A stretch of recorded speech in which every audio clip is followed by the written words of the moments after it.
Nova Sião, 1930, parte 1. Venham, irmãos, venham receber a palavra de nosso Senhor. Ele é o caminho, a verdade e a justiça sobre toda justiça. É Ele quem nos fortalecerá para erguermos um novo vilarejo. Assim pregava Robert Van Caster, em uma praça pública de Campo Grande. Robert era um jovem pregoeiro, descendente de família inglesa, criado desde a tenra idade nos caminhos do Senhor, ouvindo pregadores pentecostais e aprendendo sempre a palavra da verdade. Parara ali com seu canhão e logo chamara as pessoas para ouvi-lo. Na adolescência, revoltara-se contra sua igreja, xingara o pastor com todo tipo de ofensa e decidira que não mais seria enganado pelas falácias proferidas no púlpito. O motivo disso? Ninguém sabia ao certo, pois Robert não gostava de falar sobre seu passado rebelde. Os mais próximos, porém, diziam que tudo começara por causa de uma paixão proibida. Proibida não por seus pais, mas pelo pastor da igreja, que afirmava não ser lícito namorar uma moça de outra congregação. As pessoas começaram a se ajuntar ao seu redor para ouvi-lo. Conforme a multidão crescia, o pregador se entusiasmava ainda mais, alegrando-se por conseguir reunir tantos para ouvir suas boas novas. E que boas novas eram essas? Ouçam o que vou lhes dizer. Eu estava no campo de soja, fazendo meu trabalho como sempre faço, quando de repente tive uma visão da qual jamais me esquecerei. Robert interrompeu a fala e levou a mão aos olhos. Estava emocionado ao se lembrar do ocorrido. Um ser divino, todo-poderoso, apareceu diante de mim. Falou comigo e me mostrou coisas que eu jamais pensei ver. Naquele momento pude contemplar, pela misericórdia do andarilho da soja, mistérios que não são concedidos a qualquer homem. Seu nome é impronunciável. Por isso, nós, seus servos, o chamaremos assim, andarilho da soja. Quem pode dizer amém? Os ouvintes não responderam. Apenas franziram o senho, como quem escuta algo tolo ou desconexo. Ele me mostrou coisas que não me é lícito revelar. Disse-me verdades que, se eu as proclamasse, vocês jamais acreditariam. Portanto, direi apenas o que ele me permitiu dizer. Vamos fundar uma igreja, a igreja da última hora. Alguém pode dizer amém? Amém, amém, amém, amém, responderam alguns, em uníssono. Ao que exatamente diziam amém, nem eles sabiam. Mas estavam sedentos por algo novo, por uma palavra que ainda não havia sido pregada por ninguém. Ele me ordenou fundar uma igreja e transmitir uma nova mensagem.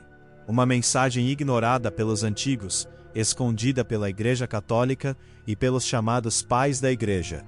Uma mensagem revolucionária, que dará fim aos pecados da humanidade. Se hoje o mundo vive na devassidão, é culpa dos pregadores que não anunciaram a verdadeira palavra. Mas o andarilho da soja me levantou para proclamar a verdade. Aquilo que os olhos não viram e os ouvidos não ouviram. As profundezas das maravilhas que o impronunciável reservou para nós, os salvos destes últimos tempos. O cheiro do sangue subiu-lhe às narinas. Agora estava pronto para derramar a ira sobre povos, tribos e nações. Ai de quem não se convertesse! E onde construiremos essa igreja? Mais uma vez, ninguém respondeu. Todos o fitavam com desconfiança, mas ouviam atentamente cada palavra. Alguns eram céticos. Outros, pouco a pouco, deixavam escapar um leve sorriso no canto da boca. Seu discurso era empolgante, quase hipnótico. Ao redor, os que não paravam para ouvi-lo o tinham por louco, um vagabundo manipulando a cabeça de idiotas. Para eles, era apenas mais um ladrão tentando enriquecer às custas da fé alheia. Onde construiremos essa tal igreja? Perguntou um homem alto, de cabelos grisalhos e barba por fazer. Na cidade que conquistaremos, na terra que o Senhor me prometeu por herança.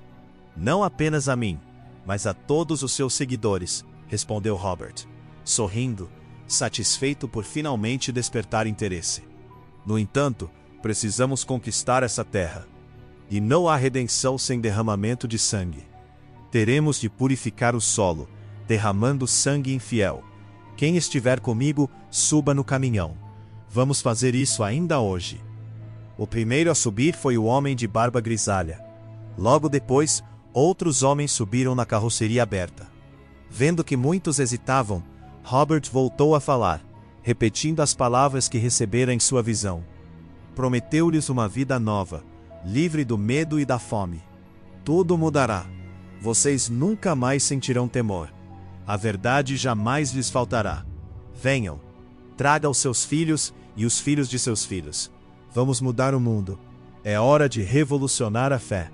Só assim, o mundo será purificado de todo pecado e culpa. Convencidos por sua eloquência, outras 30 pessoas subiram na carroceria. E então partiram dali, rumo à terra que o Senhor lhes prometera por herança. Parte 2. O massacre dos índios. Antes de partirem para a cidade a ser conquistada, Robert parou o caminhão em um depósito de materiais de construção. Ali compraram enxadas, rastelos, facões e outros objetos que ele chamava de instrumentos da conquista. Os que estavam na carroceria imaginaram que aquelas ferramentas serviriam apenas para limpar o terreno e cortar árvores. Tarefas posteriores à tomada da terra. Robert, porém, comprou ferramentas suficientes para cada um de seus seguidores, de modo que ninguém ficasse de mãos vazias ou indefeso. Depois disso, fez mais uma parada. Diante de um barracão simples, desceu rapidamente e voou carregando uma bolsa grande, pesada, cujo conteúdo ninguém conseguiu discernir. Em seguida, sem dizer palavra, retomaram o caminho rumo à cidade prometida pelo Senhor. Saíram de Campo Grande e seguiram em direção ao lugar que hoje é conhecido como Sidrolândia, uma pequena cidade que, naquela época, ainda estava em formação. O chão era de terra batida, e uma poeira morena se erguia sempre que caminhões Volvo passavam, transportando pessoas de um lugar a outro. Plantações de milho, laranja, algodão e soja já se espalhavam pela região, formando um vasto mar verde que se estendia até onde a vista alcançava. Havia, no entanto, um local onde nenhuma semente podia ser plantada. Era uma terra reservada a um povo de pele avermelhada. Um lugar onde os índios, desde tempos imemoriais, diziam que qualquer invasor sofreria, pela eternidade, a maldição do deus Ahangá. Aquele solo era sagrado, segundo suas crenças, protegido por uma entidade poderosíssima. Por isso, muitos sequer se aproximavam daquele espaço tenebroso. Ali, os índios viviam em harmonia, faziam suas orações, cultuavam seus deuses com ofertas diárias, e jamais ofereciam carne humana em seus rituais. Dançavam para evocar a chuva, a prosperidade da mata e a proteção de seus entes. Viviam felizes.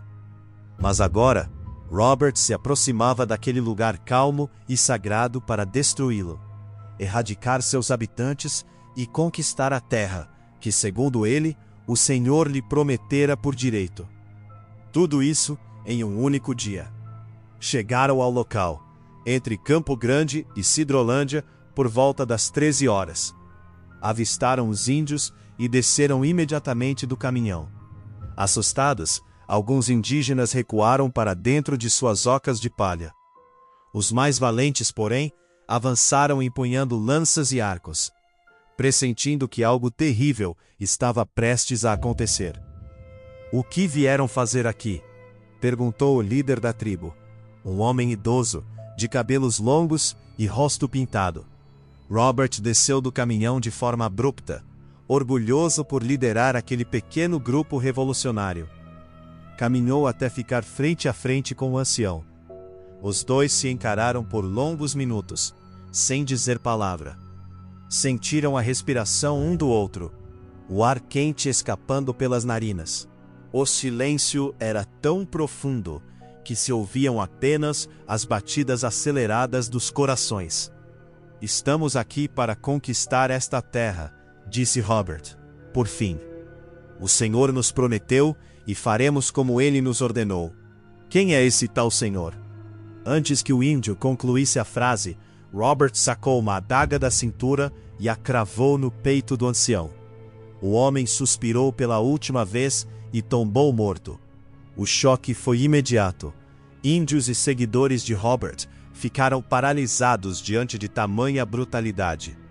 O sangue carmesim escorreu pelo peito do corpo caído, misturando-se à terra e formando um lodo espesso.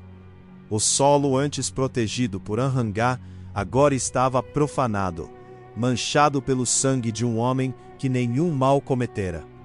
Aterrorizado, um dos seguidores de Robert colocou-se à frente dos demais.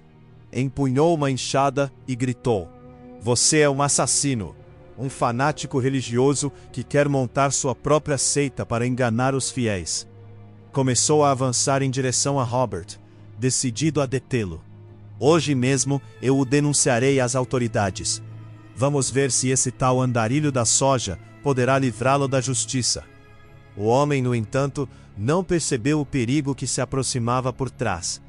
O sujeito de cabelos grisalhos e barba por fazer o seguia em silêncio, como uma serpente que rasteja até abocanhar sua presa.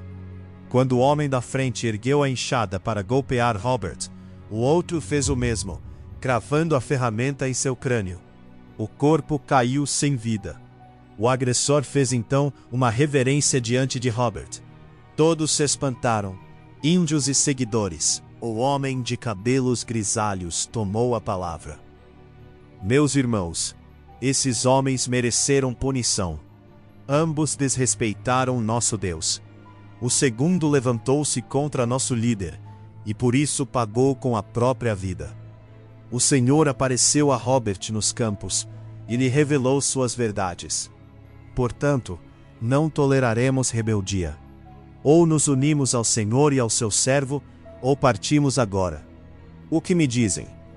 Sem hesitar, os presentes empunharam enxadas e facões, e avançaram contra os dois índios que ainda permaneciam ali.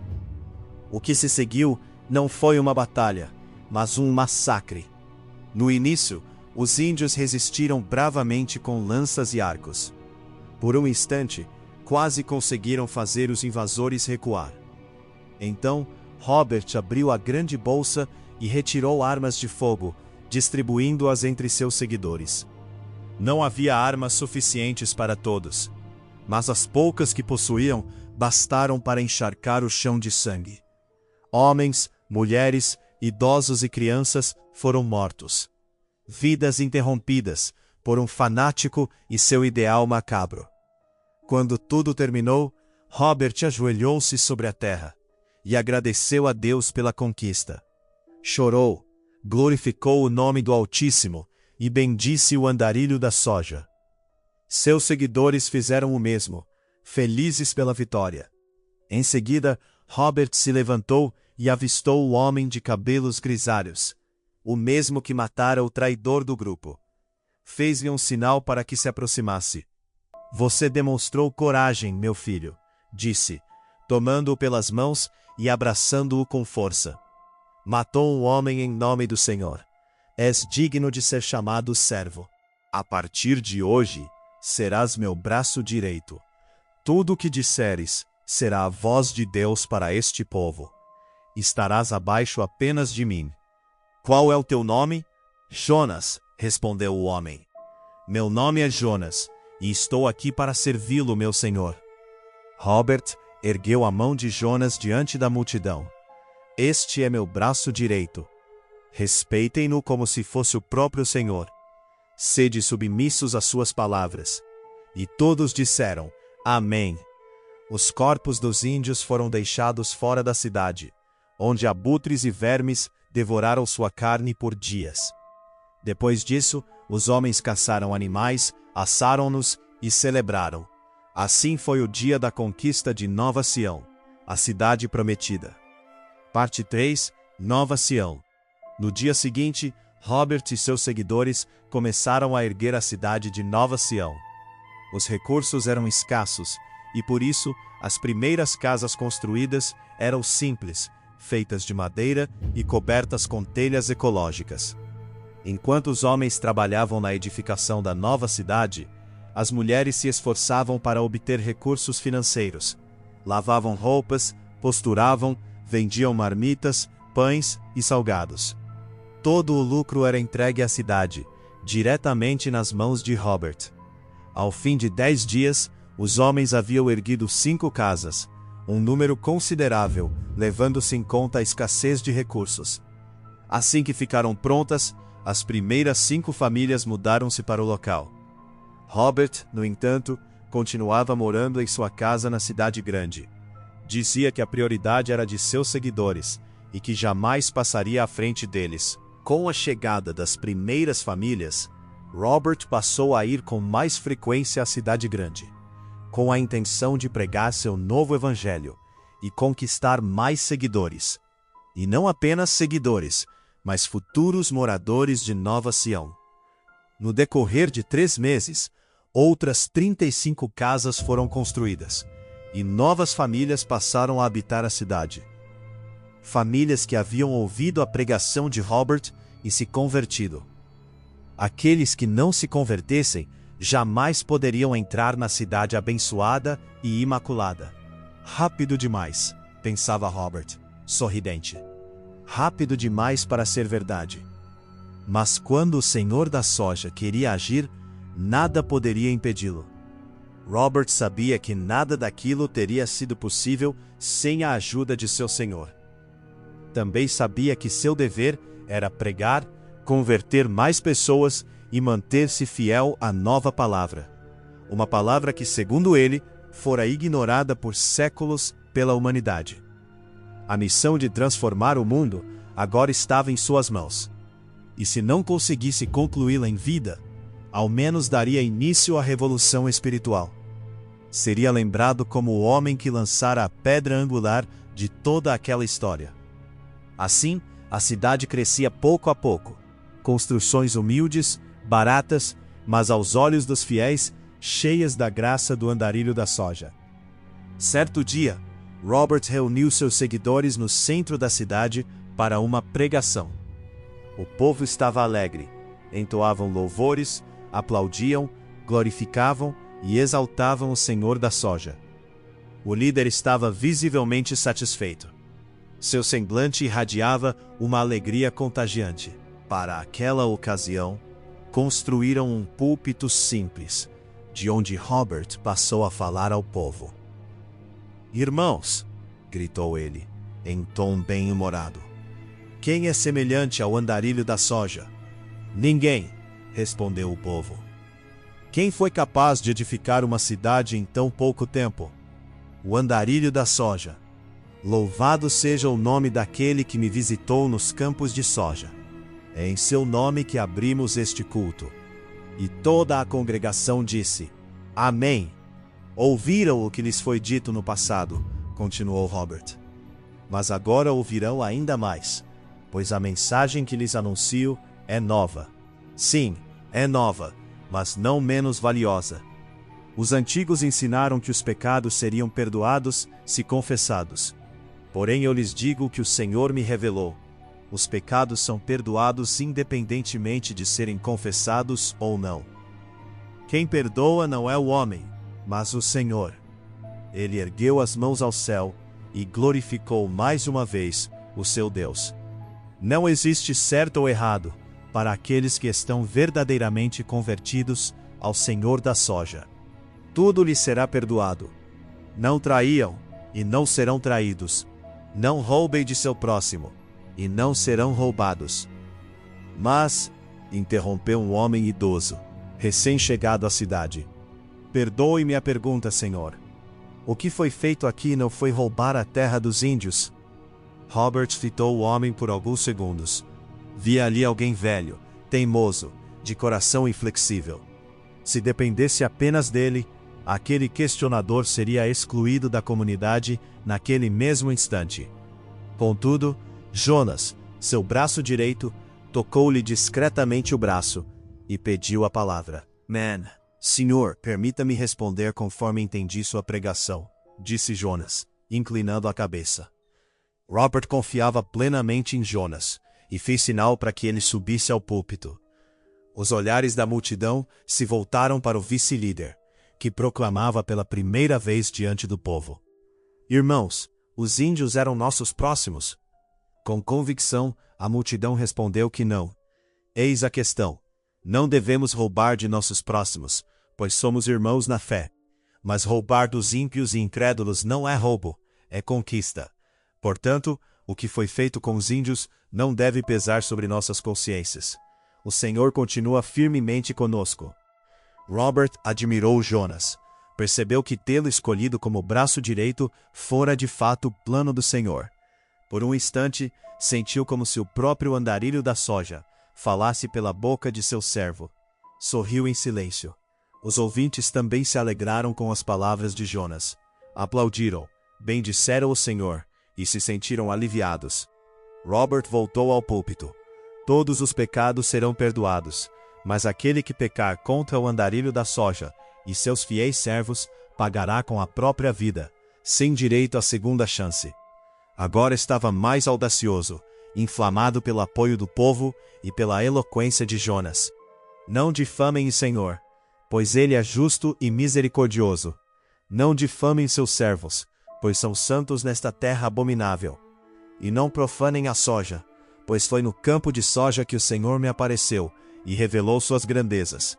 Ele me disse que seria meu guia, minha fonte de iluminação intelectual, e que tudo o que eu fizesse prosperaria. Robert desceu do púlpito e passou a pregar entre os fiéis, abraçando-os, beijando-lhes o rosto, apertando-lhes as mãos. Sua oratória era cada vez mais admirada, e os ouvintes se convenciam de que aquele homem era, de fato, um enviado de Deus. Edifiquemos uma casa para o nosso Senhor. Amém. Construamos um templo onde o adoraremos e ensinaremos seus preceitos. Amém, amém. Um lugar onde não haverá mácula alguma. Ai de quem profanar este solo sagrado. Amém, amém. A cidade de Nova Sião continuou a crescer, sempre povoada apenas por convertidos. Não havia ali uma única vida que não servisse ao Senhor da soja. Caso houvesse, o indivíduo era imediatamente banido da comunidade, mesmo que isso significasse abandonar sua própria família. Se insistisse em permanecer, a pena era capital, apedrejamento ou morte na fogueira. 5 meses se passaram, e o templo finalmente ficou pronto.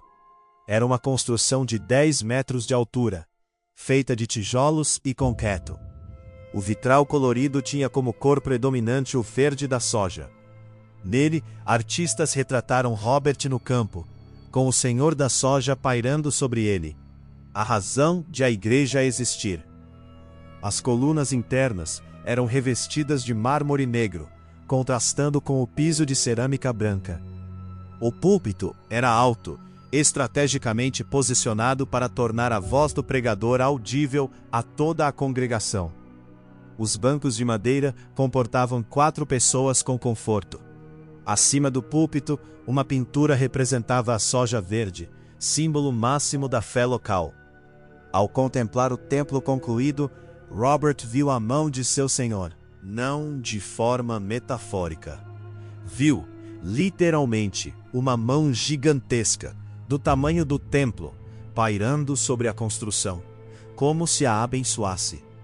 A presença era tão esmagadora que Robert não conseguiu permanecer de pé. Caiu ao chão, desacordado, ou algo semelhante a isso. A inauguração do templo, marcada para o dia seguinte, precisou ser adiada. Robert não despertava. Seus seguidores ficaram apreensivos, mas Jonas, que agora também dizia receber visitas do Senhor da soja em sonhos, pediu calma. Afirmou que aquilo era apenas a manifestação divina sobre a vida do líder, e que quando despertasse, Robert traria uma nova mensagem. Robert acordou apenas 3 dias depois, em um dia cinzento, sob uma chuva fina e constante. Quando subiu ao púlpito, pela primeira vez naquele templo, começou a anunciar as palavras que recebera de seu Senhor. Parte 4. Os índios. Muito antes de Robert chegar àquelas terras, os índios já as habitavam. Não apenas viviam ali, haviam entregue aquele solo às mãos de seu Deus, e jurado jamais profaná-lo, trazendo homens brancos para o lugar. Tratava-se de uma terra sagrada, reservada apenas aos seus, cercada por forças espirituais que nenhum estrangeiro deveria desafiar. Os primeiros habitantes haviam invocado entidades, deuses e espíritos, para protegê-los de tudo e de todos. Rogaram para que tais seres amaldiçoassem qualquer um que ousasse invadir aquele território. E os deuses prometeram enviar pestes, pragas e todo tipo de mal contra os invasores. A maldição não seria imediata. Os que profanassem o lugar não morreriam de pronto. Primeiro provariam de uma dor insuportável. Buscariam a morte e não a encontrariam. Apenas depois de longos sofrimentos chegaria o castigo final, a morte. Durante muito tempo, os índios estiveram protegidos. Nada lhes faltava, e nenhum mal os alcançava. Porém, com o passar dos anos, a paz os tornara relaxados demais. A fé, antes fervorosa, foi se tornando descuidada. Pouco a pouco, a proteção espiritual começou a enfraquecer. E foi nesse intervalo, entre a fé esquecida e a maldição ainda adormecida, que Robert chegou. O sangue derramado naquele dia não passou despercebido pelos deuses antigos. A terra sentiu o peso da profanação. O solo sagrado absorveu o sangue do ancião, das mulheres, das crianças, dos guerreiros. Cada gota foi como um chamado. A maldição até então adormecida despertou, mas não se manifestaria de imediato. Como fora prometido, viria lenta, silenciosa, paciente. Cresceria nas entranhas da terra, no ar que se respirava, nas águas que corriam, nos corpos dos invasores. Nova Sião havia sido erguida sobre um solo amaldiçoado. E ninguém ali, nem Robert, nem Jonas, nem seus seguidores cegos, pela fé, imaginava o preço que ainda seria cobrado. Parte 5. O primeiro culto. Meus amados irmãos, que a graça de nosso Senhor esteja sobre nossas vidas. Amém, amém, responderam os fiéis, alegres. Tive uma experiência com o nosso Senhor, e quero relatar tudo, absolutamente tudo, o que ele me disse. Robert estava um pouco rouco, por causa do ar frio dos dias anteriores. As nuvens escuras anunciavam uma chuva forte, acompanhada de trovões e relâmpagos. Ainda assim, ninguém parecia se importar com o clima. Todos estavam atentos às palavras do pregador. Alguns anotavam trechos em pequenos cadernos, temendo esquecer qualquer detalhe da mensagem. Outros fechavam os olhos, respirando fundo, como se apenas ouvir aquelas palavras fosse suficiente para saciar algo que lhes faltava por dentro. Não permitiremos que os impuros entrem em nossa cidade, continuou Robert. Não deixaremos que profanem este solo sagrado. Armemo-nos com o que pudermos, mas jamais estejamos despreparados contra as astutas ciladas dos malignos. Firam, batam, matem se necessário, mas protejam esta terra que o Senhor nos deu por herança. A recompensa virá.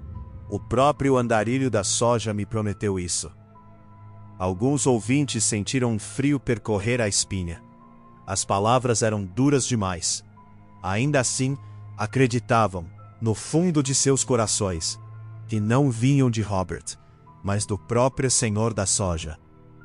Se novos convertidos deixarem de vir e os infantes pararem de nascer, prosseguiu ele, agora sorrindo, Juntem-se com os de sua própria casa, e encham esta cidade de novos servos, frutos do sangue dos primeiros seguidores do Senhor da soja.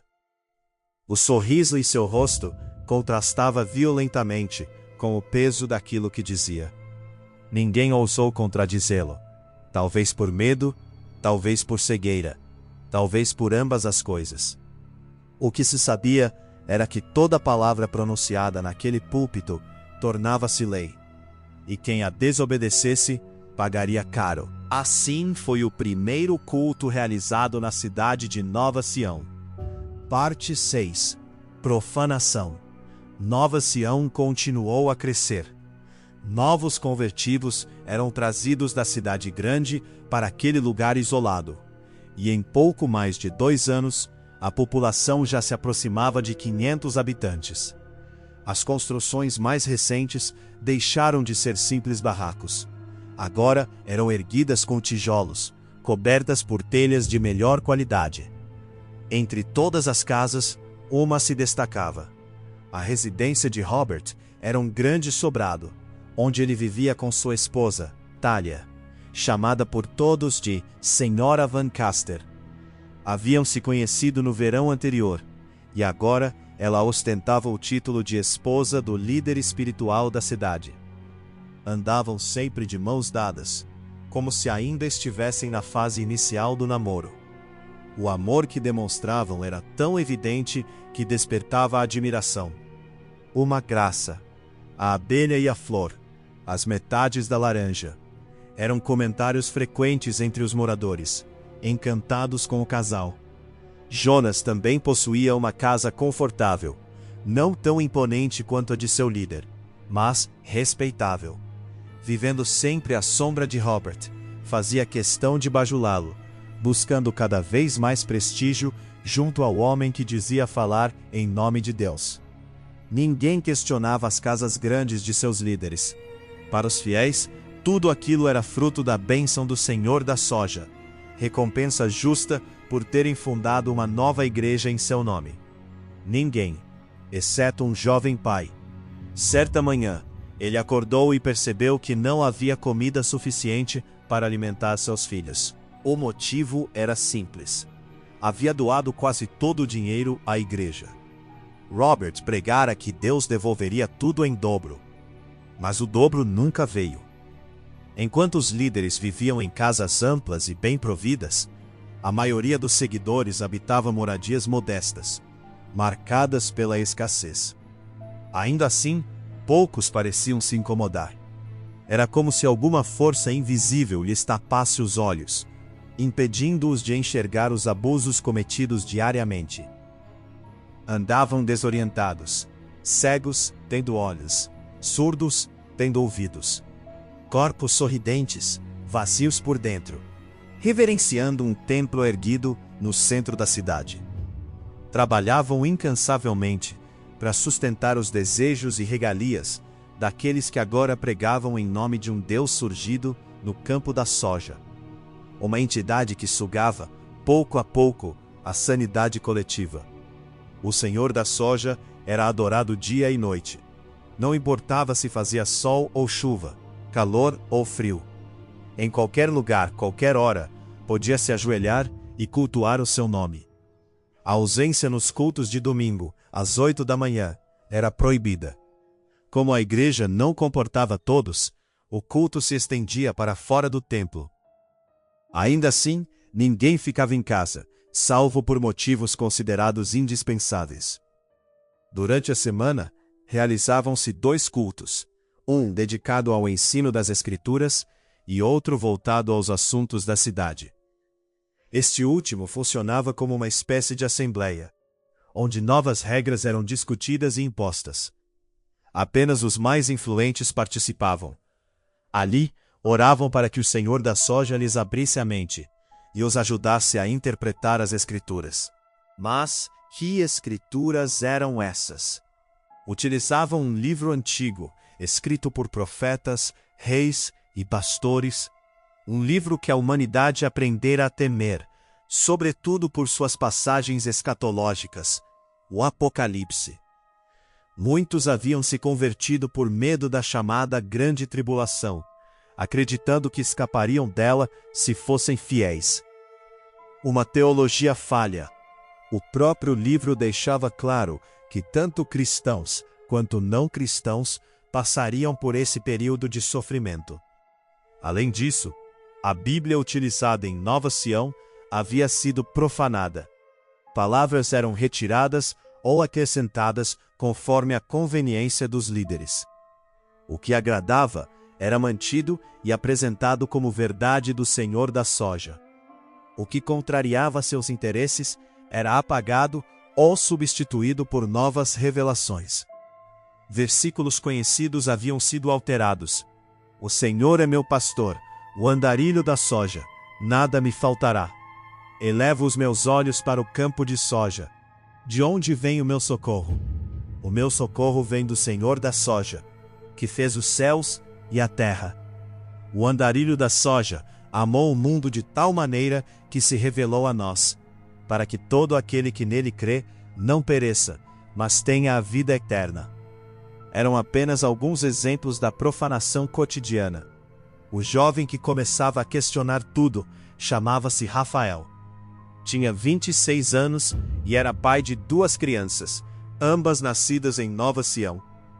Sua esposa era uma mulher caridosa, sempre confiante de que as bênçãos do Senhor os alcançariam. Mas naquela manhã de domingo, elas não chegaram. Rafael se encheu de ira. Não havia comida para os filhos. Lembrou-se das promessas feitas no púlpito, das ofertas entregues com fé cega. Sentiu-se enganado. Teve uma discussão breve com a esposa. Disse em voz baixa que enquanto eles viviam na miséria, os líderes enriqueciam com o dinheiro depositado no gasofilácio. A mulher entrou em tristeza. Acreditava que aquelas palavras colocariam não apenas Rafael, mas toda a família em risco espiritual. Tomado pela revolta, Rafael saiu de casa. Caminhou sem rumo pelas ruas estreitas da cidade.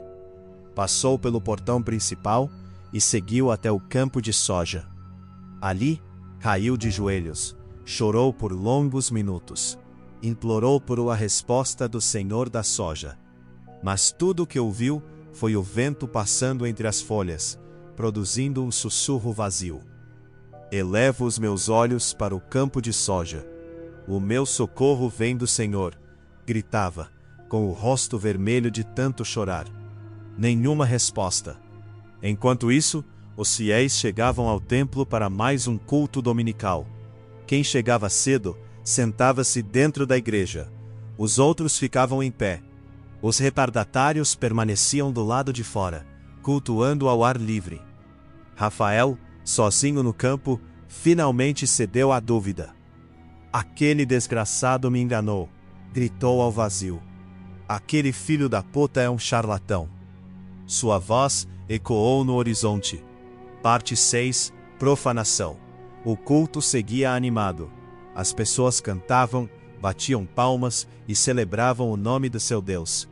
A esposa de Rafael estava ali, no meio da multidão, com um dos filhos no colo e o outro sentado ao chão, agarrado à sua saia.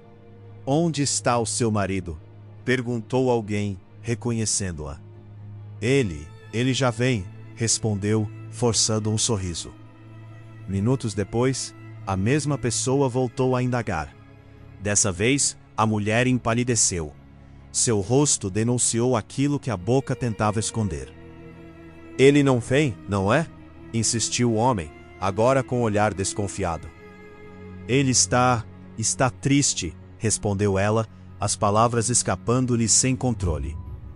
Passa por um momento delicado. Assim que percebeu o que dissera, levou a mão à boca. O coração disparou. Não pretendia falar aquilo. Era como se algo a tivesse forçado a revelar a verdade. Onde ele está? Perguntou outro, aproximando-se. Vamos buscá-lo para cultuar o Senhor da soja, nem que seja à força. Mais pessoas se juntaram à conversa. Diga, mulher, onde está seu marido? Ele foi, a voz falhou. Foi para fora da cidade, para o campo de soja. Novamente tapou a boca, o corpo tremendo. Então é para lá que vamos, disse o homem chamando outros 3. Partiram em direção ao campo. Um homem grande e forte, outro de estatura mediana, um terceiro baixo e careca, e o quarto magro e silencioso. Encontraram Rafael estendido entre as plantas, jogado como um mendigo à beira da estrada. As folhas de soja estavam amassadas sob seu corpo. Profano, gritou o homem grande, deitado em solo santo, onde o Senhor apareceu ao seu servo. Rafael tentou se levantar, mas foi cercado. Vamos levá-lo a Robert. Ele saberá o que fazer com esse imundo. Rafael tentou fugir. Recebeu socos, chutes, golpes nas costas e no rosto. Caiu mais de uma vez. O sangue começou a escorrer-lhe da testa, da boca, do nariz. Exausto, ferido, acabou cedendo. Arrastaram-no de volta à cidade. Quando chegaram ao templo, a multidão se abriu ao ver o homem ensanguentado sendo trazido à força. Muitos pensaram se tratar de um invasor. O rosto de Rafael estava tão inchado que mal podia ser reconhecido. Apenas sua esposa o identificou. Rafael murmurou, correndo em sua direção. Antes que pudesse alcançá-lo, o homem grande a empurrou com brutalidade. Ela caiu ao chão, ainda segurando o filho no colo. O murmúrio cresceu. Lá dentro, Robert pregava com fervor. Ao ouvir o alvoroço, interrompeu o culto e saiu do templo. Ao ver o homem coberto de sangue, seu semblante endureceu. "O que está acontecendo aqui?" gritou, furioso. "Senhor", explicou um dos homens, "encontramos este indivíduo deitado no campo de soja, enquanto realizávamos o culto ao Senhor da soja." Robert aproximou-se lentamente, observou o homem por alguns segundos e com voz mansa perguntou: "O que fazia lá fora, deitado em solo sagrado?" Rafael levantou o rosto com dificuldade. Cuspiu um coágulo de sangue no chão. "Você é uma farsa", disse, reunindo forças. "Você e esse seu Deus são mentiras. Olhem o que fizeram comigo. Mal algum cometi. Fui tratado como um criminoso. É essa a religião que vai mudar o mundo?" Um silêncio pesado se espalhou. "Motivos banais?" respondeu Robert, apontando para a multidão. "Acha banal cultuar o Senhor no dia santo? Diga isso a essas pessoas que deixaram seus lares para buscar bênçãos."